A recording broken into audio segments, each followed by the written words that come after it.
Okay, so today we are finally going to end this imperialist run, I think, of 6 videos here and really talk about the long-term impacts of imperialism. One such imperialism that still exists today is something known as economic imperialism. And economic imperialism is a little bit different. Basically, the idea here is that what a nation does is they heavily invest in a country, right? And they bring lots of businesses there to the point where they're trying to boost the economy. And if you look at the map on the right, that's like U.S. businesses in the Caribbean. Okay, you can see radios and bananas. Bananas are probably the big one, and cacao, and palms and sugar. Um, and what you do is you invest all this money in there to the point where the economy kind of relies on you and your businesses. Now, we all know that business has a lot of power, and then you start to influence the economy. You start to talk about the governments you like, and if the business starts, or if not the business, if the country starts doing things that you don't like, you either leave or you threaten to leave. And as a result, you get the strong benefits of a pro, say, U.S. government or a pro U.S. business government, but you don't have to deal with a lot of the negatives. That has really been impactful. It's a way that you can dominate without actually having to violently do anything. And then, although sometimes you can threaten to pull aid or threaten your military if you don't get what you want, but it is pretty impactful. Another great example in the 1830s, since this is the time period we're talking about, for instance, Texas was actually part of Mexico, and a lot of Americans lived in Texas, and they had slaves, and Mexico banned slavery. But because of the power of the economics of the American business owners and cattle ranchers and stuff, Mexico allowed them to have slaves because they had become so important to their economy. Another big thing here is we see agricultural changes. We see a massive change in the landscape of the world, in that the demand for products is going to change what things look like. Of course, we talked about in the United States, forest gets knocked down for farmland. In India, they start to mow down areas to plant cotton. Now, cotton had been in India for a while. Since about 5000 BCE, but the British needed it so much that it actually now has become the largest producer of cotton in the world, where before it was just a place where you could get cotton. Ceylon, as you see left there, that is a tea farm in Ceylon, is actually deforested. There are almost no trees left in that little island anymore, because they needed it for tea. I don't know. I mean, I like tea, but I mean, do you cut down an entire forest for it? I mean, I think it's a bit much. And then Southeast Asia puts have rubber trees and sugar so that they can do things much like Brazil. And a lot of it eventually, when we get to, say, the industrial age, they'll start to do the same things. So we're starting to see massive environmental changes, which also isn't really good, because what you'll see is that we start to lack diversity in different types of plants, and if you're only using certain types of plants and disease comes, things aren't good. But probably the biggest impact of imperialism, in my opinion, is the movement of people across the world. The fact of the matter is now that you have these colonies and all these other things going on, is that people need to move to find jobs. And as you can see here, the red lines, you get the Europeans going all over the place. The Chinese will have lots of movement, the Japanese, as well as you'll see quite a bit of Indian movement, and of course the African movement with slaves. But after that, that will change as well. And so for instance, in Europeans, massive migration. Okay, between 1800 and 1914, 50 million Europeans will leave the continent. And the main reason is they will leave poor agricultural societies in Southern and Eastern Europe. So places like Italy, Russia, and Poland are the biggest ones, but you also get a lot from Ireland, some from Britain, Germany, and Scandinavia. Um, 32 million of the 50 million will actually come to the United States of America, particularly in the Northeast and the Midwest. For instance, in New Jersey, you have a ton of the Dutch actually come here. Lots of Germans will get into Pennsylvania. Okay, the Irish are very prevalent in New York City, the Italians in New York City and Philadelphia, and then going all the way across. Really, it's going to be from Boston down to Philly and over to Chicago. And really, it's going to be crucial because when we talk about industrialization, with industrialization you need labor, and the fact of the matter is the United States' population wasn't that big, so they needed people, and they got those people primarily from Europe, particularly after the Civil War. Other areas that they also go to, big ones are Australia and New Zealand, Argentina, where of course the father of the current pope comes from, South Africa, and Canada. Most went on their own accord, but some did go as indentured servants, which you learned about in the previous one. Now, Asian migrations were really big. Now, slavery basically is gone by the 1880s, and so there is a massive need to replace labor all across the world. Planters and because again, agriculture is still the driving force here, will often rely on indentured servants as well. And from 1820 to 1914 in Asia, over 2.5 million people will move. And basically, the way that it worked, I have here offers and conditions, that they don't have to pay for passage, and they will be given work and then food, shelter, and clothing, and would work from anywhere from 5 to 7 years. And what you're going to see is many of those people will end up staying in the countries that they go to. The majority come from India, but then like China, Japan, Indonesia, and the Pacific Islands. Most of the Indians either go to the Caribbean, Africa, and areas in Oceania. A lot of times they'll actually be brought in by the French first in areas like Mauritius and the Reunion Islands. But one of the big areas that you really see them today are modern day Fiji and Trinidad and Tobago.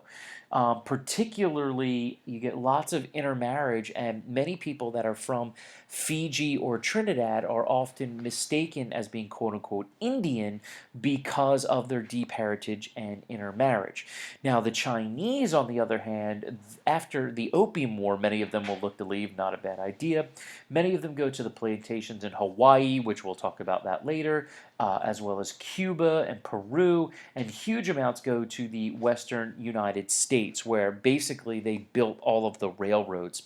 Now, unfortunately, after a long time, because their culture was so different, there would be lots of restrictions for immigrants from China, particularly when you get some revolts from China, and you'll get things in the United States like the Chinese Exclusion Act, which will end Chinese immigration, and then there'll be a Immigration Act of 1924 passed by President Warren Harding, or not Warren Harding, by President Calvin Coolidge, which will also basically prevent any Chinese from coming over here really until the 1960s, but still massive migration in general.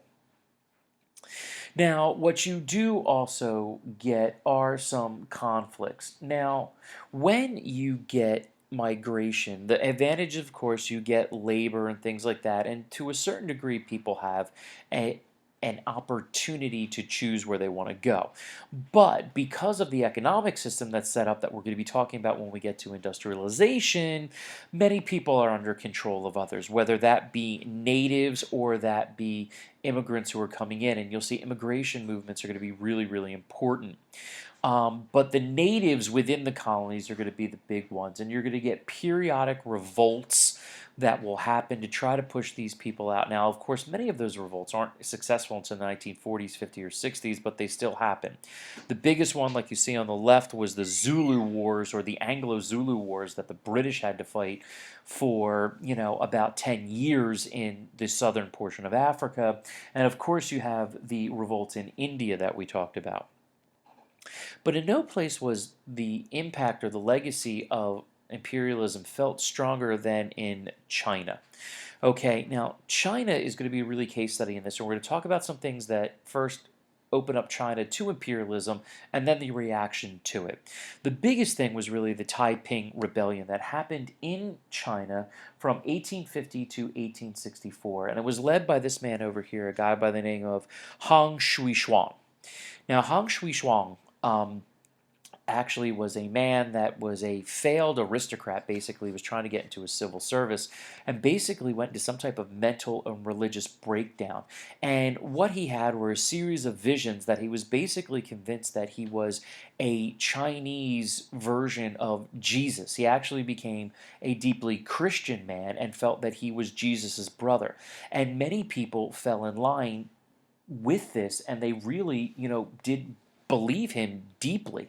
And what he was started to preach to people, that they were going to set up something called the Taiping Tiongou. That's why it's called the Taiping Rebellion, of a heavenly kingdom of great harmony. And what he wanted to do was lead the commoner Chinese to push out the Manchu. Now, we've talked about the Manchu and their treatment of native Chinese as well. And this guy was incredibly successful.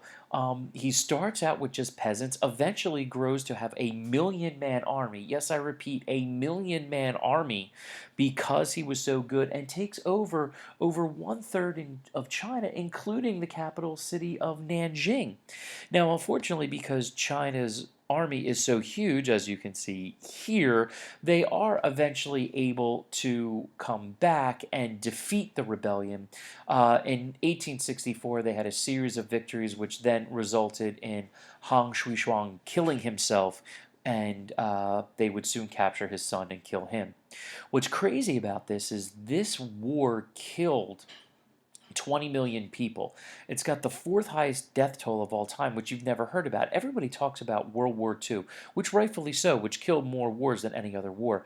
The next four wars, however, that killed more people were all wars in China or the Mongols. Okay, the Mongols, we know they killed a lot of people, but you had a number of wars in China. The War of the Three Kingdoms, which happened after the Han Dynasty fell. Then you had another succession war, and then, of course, you have this war, which killed anywhere between 20 and 25 million people. Now, the impact is it made them really weak, and then, this again is right on the heels of the Opium War, and it really just put them in a position where they were going to be even further dominated by the Europeans. Now, after being under dominance by the Europeans and the loss in the Opium War, so what they decide that they want to do is maybe you can change from within. In a movement called the self-strengthening movement, which is the idea of trying to adopt Western ideas in hopes that the Europeans would eventually see them as equals or leave. You can really find a parallel with this to the Tanzimat movement that happened in the Ottoman Empire. And this was really pushed forward by a government official and philosopher, by a man by the name of Feng Guifen.